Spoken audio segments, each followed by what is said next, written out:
So good morning class. Our lesson for today is all about material aspect of self.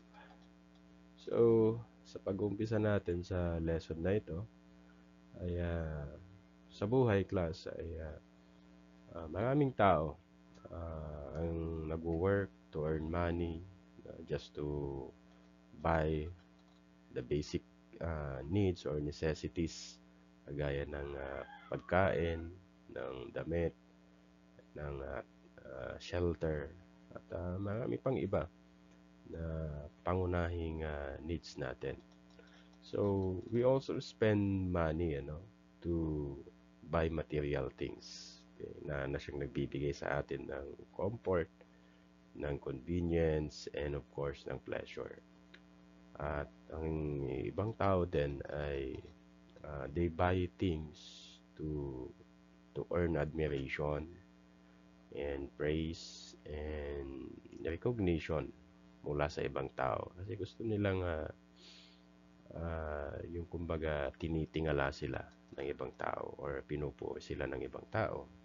So may mga ganun din na tao na they buy a lot of material things to earn the respect of other people. Then of course to para ipakita yung kanilang status sa buhay na nakaangat sila kaysa sa iba. So, many people class perceive material things bilang extension of our identity. Okay? Na kapag marami tayong possession, marami tayong mga material na pinangahawakan sa buhay, di ba? Minsan doon tayo nakikilala, no? Yung ating status, yung ating yung respeto nakukuha natin, yung impluwensya. Okay? Lalo na kapag maraming pera ang isang tao, di ba? Maraming or madaling maka-impluwensya at makilala sa society. So, makikita natin dito yung attachment natin, the attachment of human beings sa material na bagay ay ito'y impluwensya kasi ng maraming factors, okay, sa paligid natin at of course sa kasalukuyan ngayon, di ba, in our present time. Ito ay impluwensya ng let's say media, okay. Ang daming advertisement, no, ang daming produkto, nandiyan ng online shopping, ang dami ng mga online shopping na platform, no? Just add to cart or click mo lang and then after 2 to 3 days nandiyan na yung pinamili mo. Okay? So, ito yung generation na natin ngayon. Some people think na acquiring material things ay susi to improve their identity.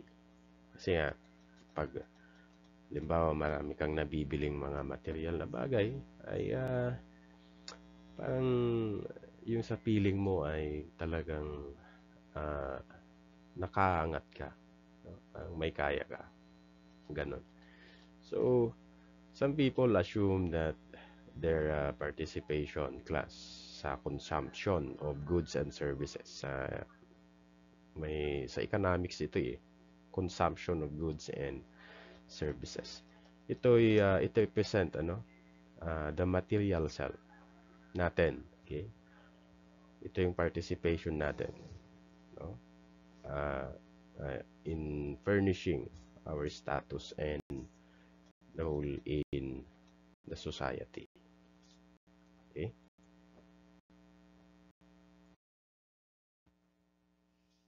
At the end of this lesson class, you will be able to explain yung iba't ibang aspeto ng material self or yung iba't ibang components ng material self. Ano ba yung mga nabibilang sa tinatawag na material self and economic self. Pangalawa, assess the role of consumer culture in your sense of self and identity. Mayroon tayong tinatawag na consumer culture. Ano ba yung culture natin when it comes to the consumption of goods and services? May tinatawag tayong culture, consumer culture, kung paano natin waldasin or gastusin yung mga pera natin, paano tayo bumili ng mga bagay na kailangan or gusto natin. Okay, consumer culture. Then the last one, illustrate the relationship between the material self and economic self in the formation of one's sense of values using any type of organizer.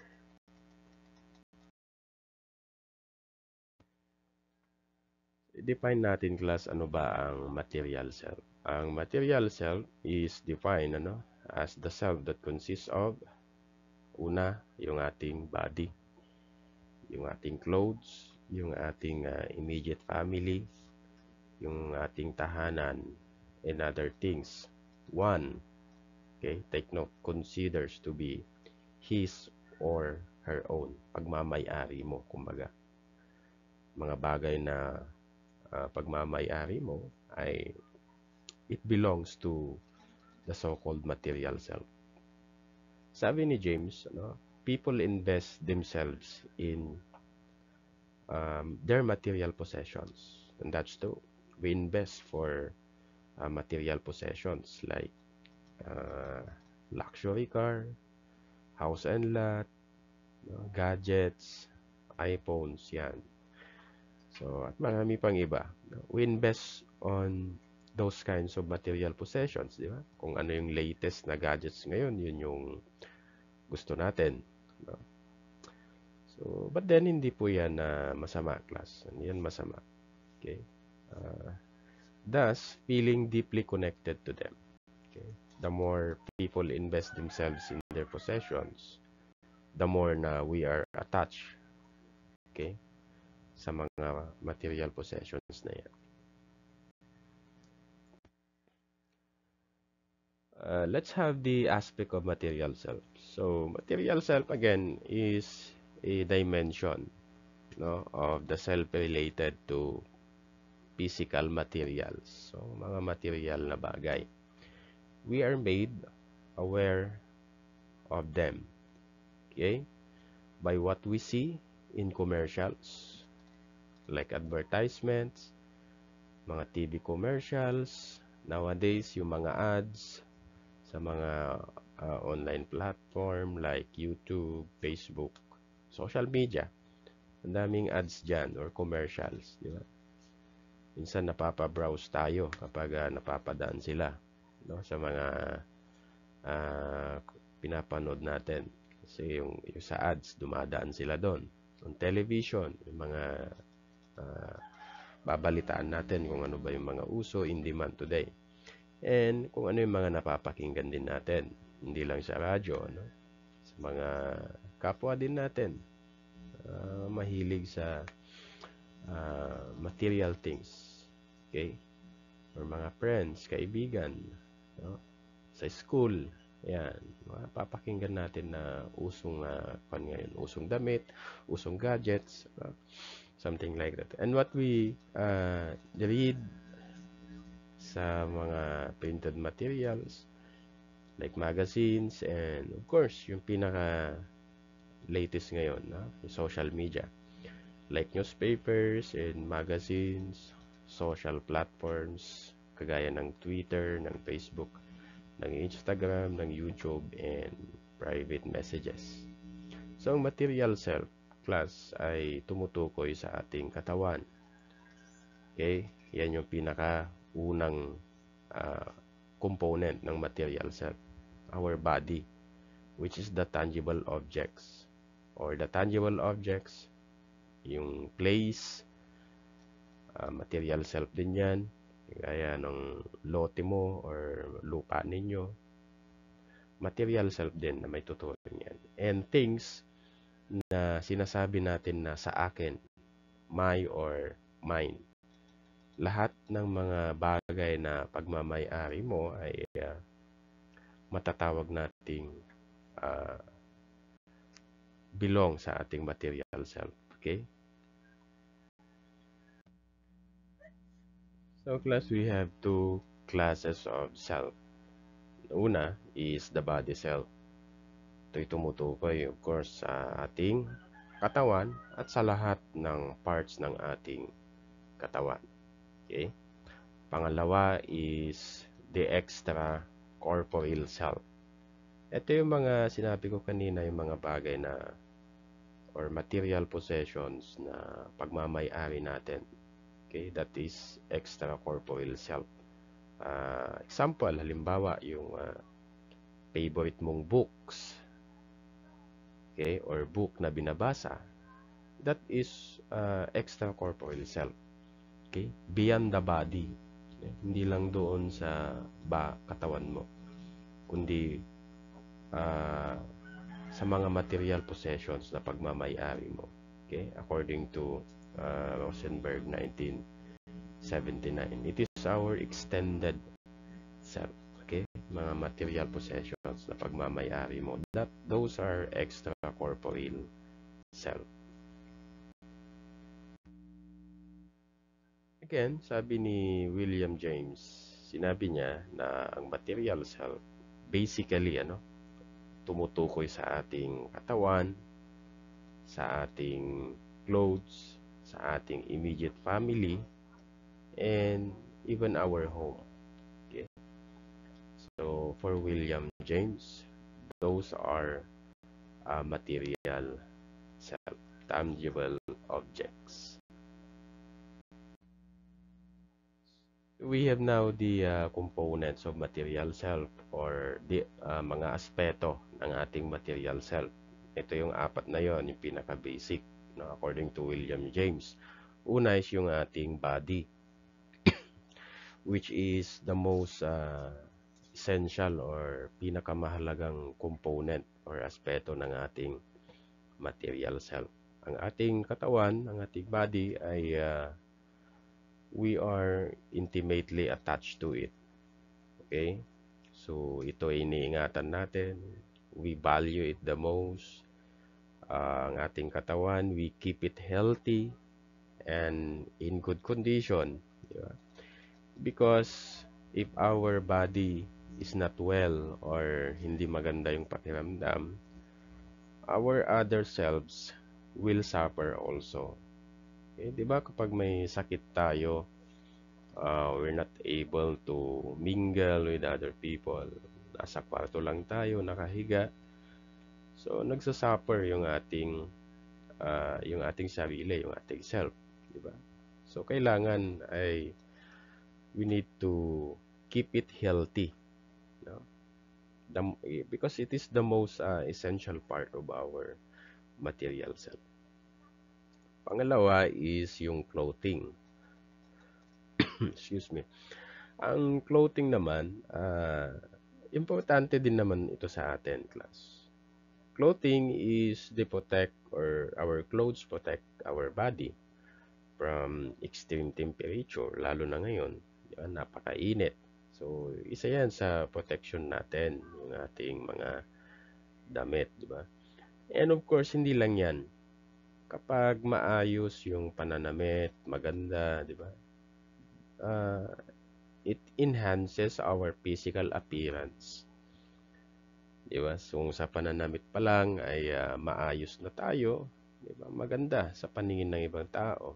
No? It enhances our physical appearance. Nagdudulot ito ng magandang or positive impact sa ibang tao at lalong-lalo na sa iyong physical outlook, di ba? So, that is clothing.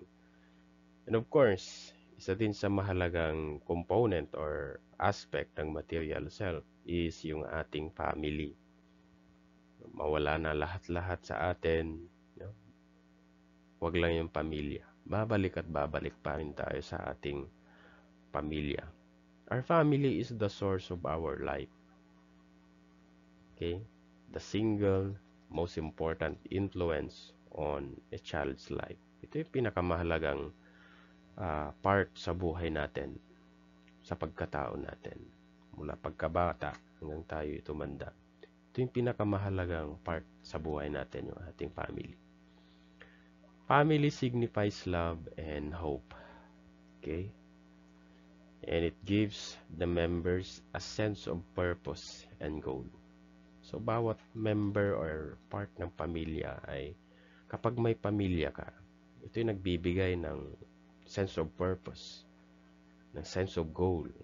Kung ano ba yung mga, yan nag-uumpisa, yung mga pangarap mo sa buhay, mga gusto mong maabot, no?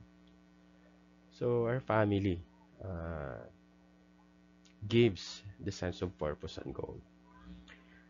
With the family class, we share and celebrate our successes. Malit man yan o malaki, diba? We celebrate even the smallest success na na-achieve natin with our family. It is likewise with the family that we seek support and comfort. Lalo na kapag may mga pinagdadaanan tayo, di ba? We seek support and comfort to our family. If we fall short or what the members expect of us, our family is a replica of ourselves. Kung ano yung pamilya natin, ito yung replika ng ating pagkatao, ng ating sarili. Okay? So, we should value our family. Kahit anong mangyari, walang mag-iiwanan sa pamilya class. Napakahalaga nito. Ito yung isa sa mga mahalagang part ng ating pagkatao, ng ating sarili. Then next is, the last one is home. The source of our life, of course. It is where our heart is. Sabi nga ng kasabihan, di ba? There's no place like home. Di ba? And that's true. Kahit saan bansa tayo pumunta, talagang ibang-iba pa rin kapag nandito ka sa Pilipinas. Home is a place where we could be our real selves. Yung kasabihan nga din na saka mo lang makikilala talaga yung tao kapag nasa isang bahay na kayo. Totoo yan. No? Diyan mo na makikita yung totoong ikaw, totoong pagkatao ng yung kasama sa bahay. Okay? And of course, maintindihan mo. It is our safest refuge and symbol of our security. Di ba? Kapag nasa bahay ka na, yung safety, you feel your safety and security. Ito yung nagiging sandalan natin, sandigan natin in times of need. Okay? Our home is a witness to our becoming who and what we are. Kasi dito din tayo lumaki. No? Dito tayo unang natuto, okay, sa pamamagitan ng ating family. Okay? So, napakalaga din ng home for us, no? Bilang component ng ating material self. Our home is where we learn our first footstep. Yeah. Uttered our first word, learn how to make choices and decisions. Dito tayo tinuruan ng kagandahang asal, kung paano magdesisyon. Yeah. Lahat ng values ay dito natin matututunan sa ating tahanan. Whether to love or to hate. Ayan. Home is also where we first experience success or failure. Okay? So, these are the 4 components or 4 aspects of material self. Class, let us take a look on these needs versus wants. Ayan. Saan ba tayo dyan? Pag bumibili tayo. Okay?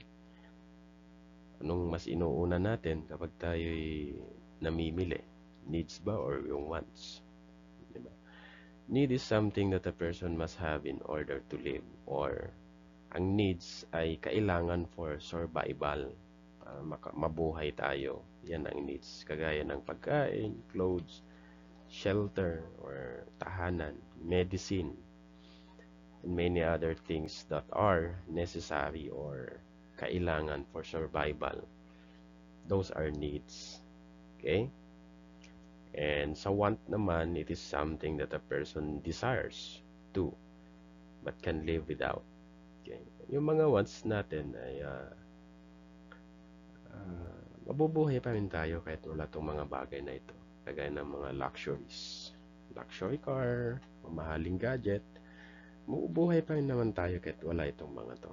Though ito yung talagang uso ngayon, di ba? Nowadays, ito yung generation natin eh. Modern technology. So, kailangan din nating makasabay. Pero hindi talaga kaya, class. Be practical. No, huwag tayo makipagsabayan kung hindi natin afford yung halaga or yung price ng mga materials or material possession na yan. Okay? So, this is all about needs versus wants. Next class is the consumer's buying behavior. Tayo, we consider ourselves as a consumer. Diba? Kasi nagkukonsume tayo ng goods and services. Okay? So, we have the so-called buying behavior kasi. Mayroon tayong behavior bilang isang consumer. Kung paano tayo mamili ng mga kailangan or mga gusto natin. Ang iba, they are considered to be impulsive. Alam nyo kapag sinabing impulsive, no? Yung kahit hindi kailangan dahil nagustuhan mo, ano? Napabili ka, no? Kahit hindi naman kailangan. That is what we call impulsive. Kung ganun ka, you are impulsive buyer. Buying anything without giving much thought na hindi pinag-isipan to what they buy and the consequences that may come later on. Napabili ka kasi gustuhan mo pero hindi mo naman kailangan. Then kinabukasan nangailangan ka ng cash. Wala kang mahugot. Kasi binili mo yung bagay na hindi mo kailangan. That is being impulsive. You're impulsive buyer kapag ganun yung attitude mo or behavior mo bilang isang consumer. Okay, na without weighing the consequences na darating kinabukasan. Okay. Maraming ganyan yung napadaan lang sa isang or sa Shopee, sa Lazada, no? Mamaya napa-add to cart na napabili na kahit hindi na kailangan. That is being impulsive. Marami sa ating ganyan ngayon kasi we have an easy access na lang, no? To consume goods and services. Some may also reason that they are working hard in order to buy things. Sabi din ng iba, for 15 days, 30 days, nagpagod ako na magtrabaho. I deserve this. Deserve ko to na bilhin. Okay? Kumbaga parang reward sa kanilang sarili. Okay? Then, other consumers naman do not easily differentiate their needs and wants. Okay? Yung ibang namimili naman, hindi nila makita yung kaibahan ng needs and wants. Bakit? Because they do not inculcate self-control in their buying behavior. Wala kasi silang self-control. Ano? Minsan may mga tao, sige, bili na lang ng bili. Ano? Hindi na nila pinag-iisipan. Hindi nila alam kung ano yung priority nilang bilhin. Yung needs ba or yung wants. Okay. So may mga, yan yung consumers buying behavior natin ha. Yung pagiging impulsive. And maganda naman kung ang behavior natin is binibili mo lang talaga kung ano yung kailangan. Yan, magandang buying behavior yan. Okay? Makakatipid ka and may masisave ka pa.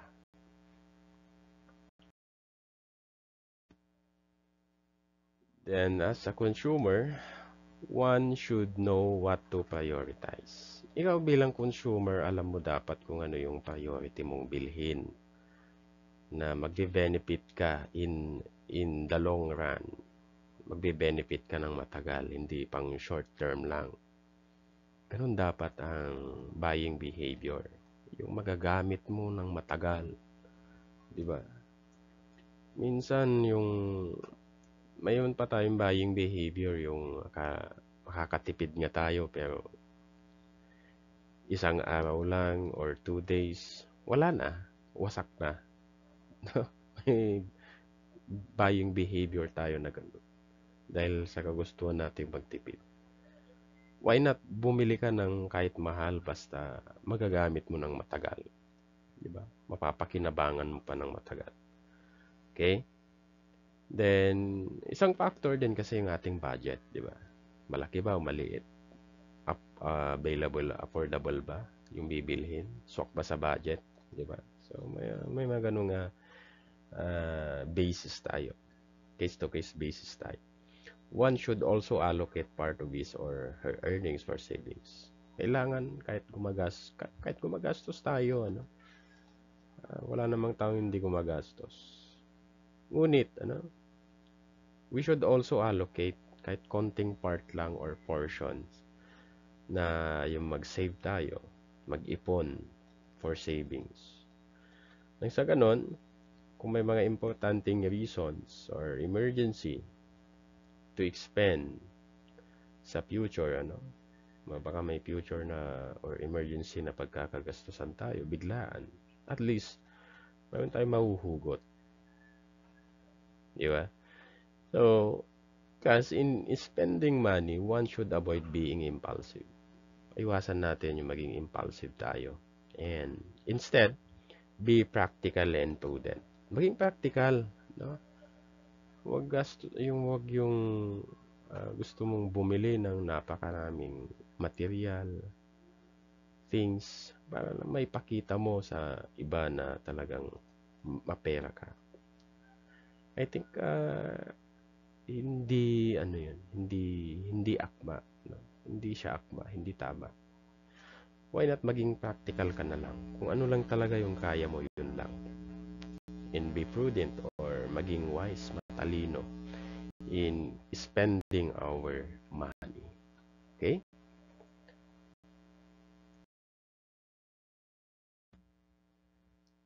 So class, that ends our lesson for today, material aspect of self. I hope in this short discussion ay may natutunan po tayo, especially when it comes to our buying behavior.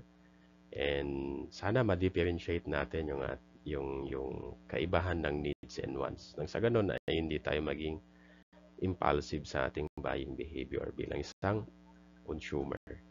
Okay? So that would be all. Thank you so much and God bless us all.